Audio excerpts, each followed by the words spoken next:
Welcome to your daily threat intelligence briefing. Today is Monday, December 4th, 2023, and this is presented by the assistant to the dark web detective. First, we're going to get started with the threat landscape overview. This is when we check in with our beloved threat actors and see how bad they were over the weekend. In our first story, Agent Racoon, a recently identified backdoor malware, is targeting organizations across the Middle East, Africa, and the US developed using the ENET framework. It leverages the DNS protocol for covert operations, as reported by Palo Alto Network's Kima Garcia. The affected sectors span education, real estate, retail, non-profits, telecom, and government, suggesting nation-state involvement due to the sophisticated victimology and evasion techniques.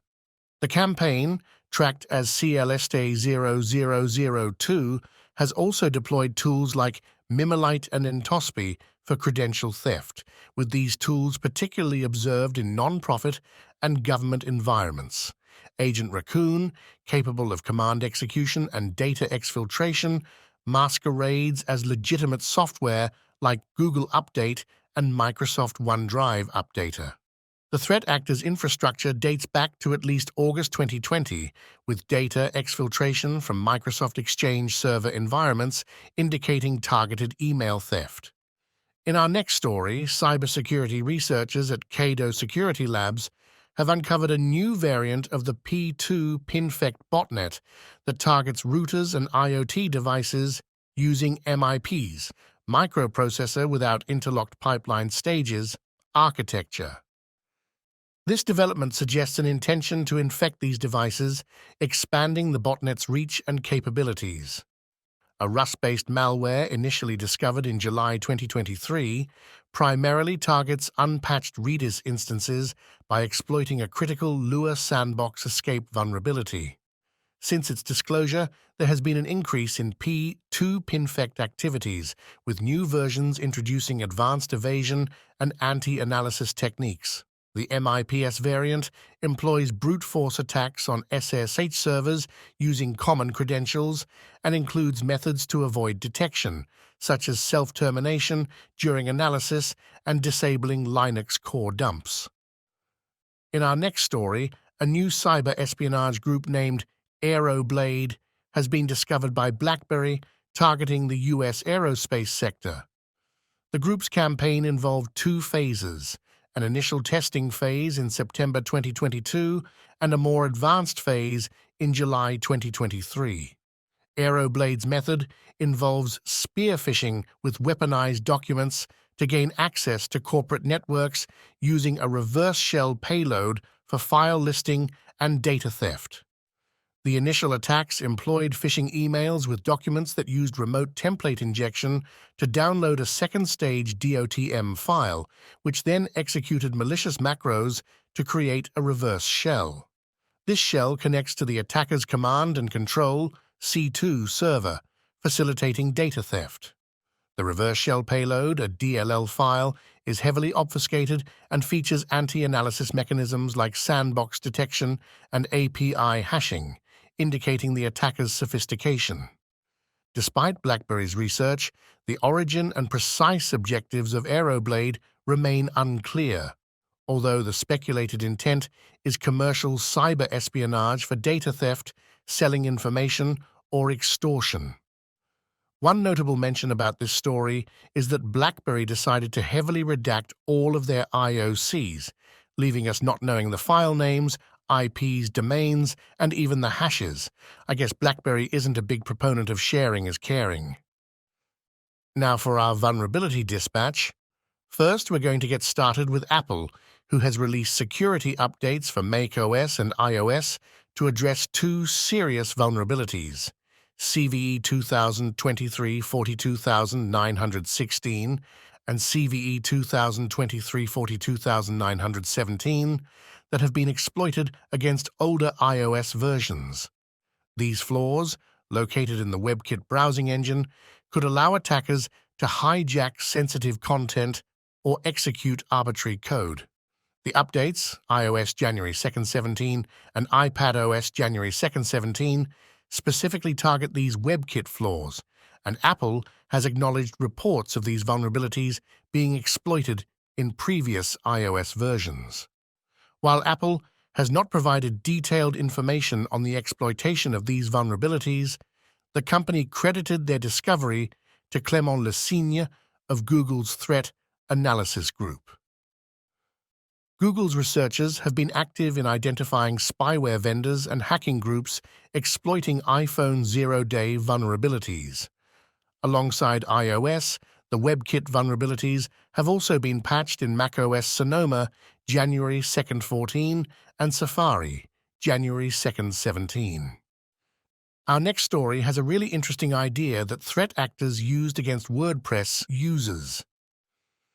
The WordFence Threat Intelligence Team has discovered a phishing campaign targeting WordPress users with a fake remote code execution vulnerability warning.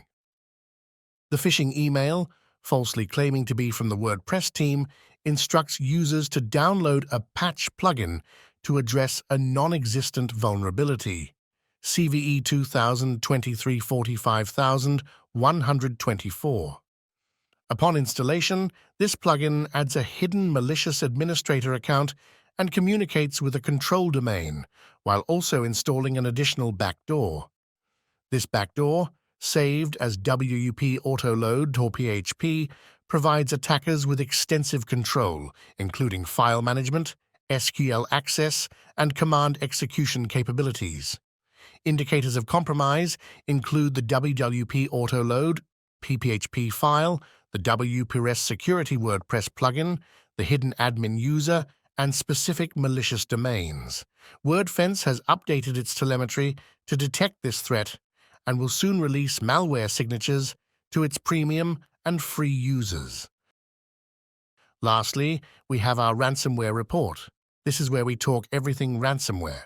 Microsoft has issued a warning about ongoing malvertising attacks that use the Danabot Trojan to deploy Cactus ransomware.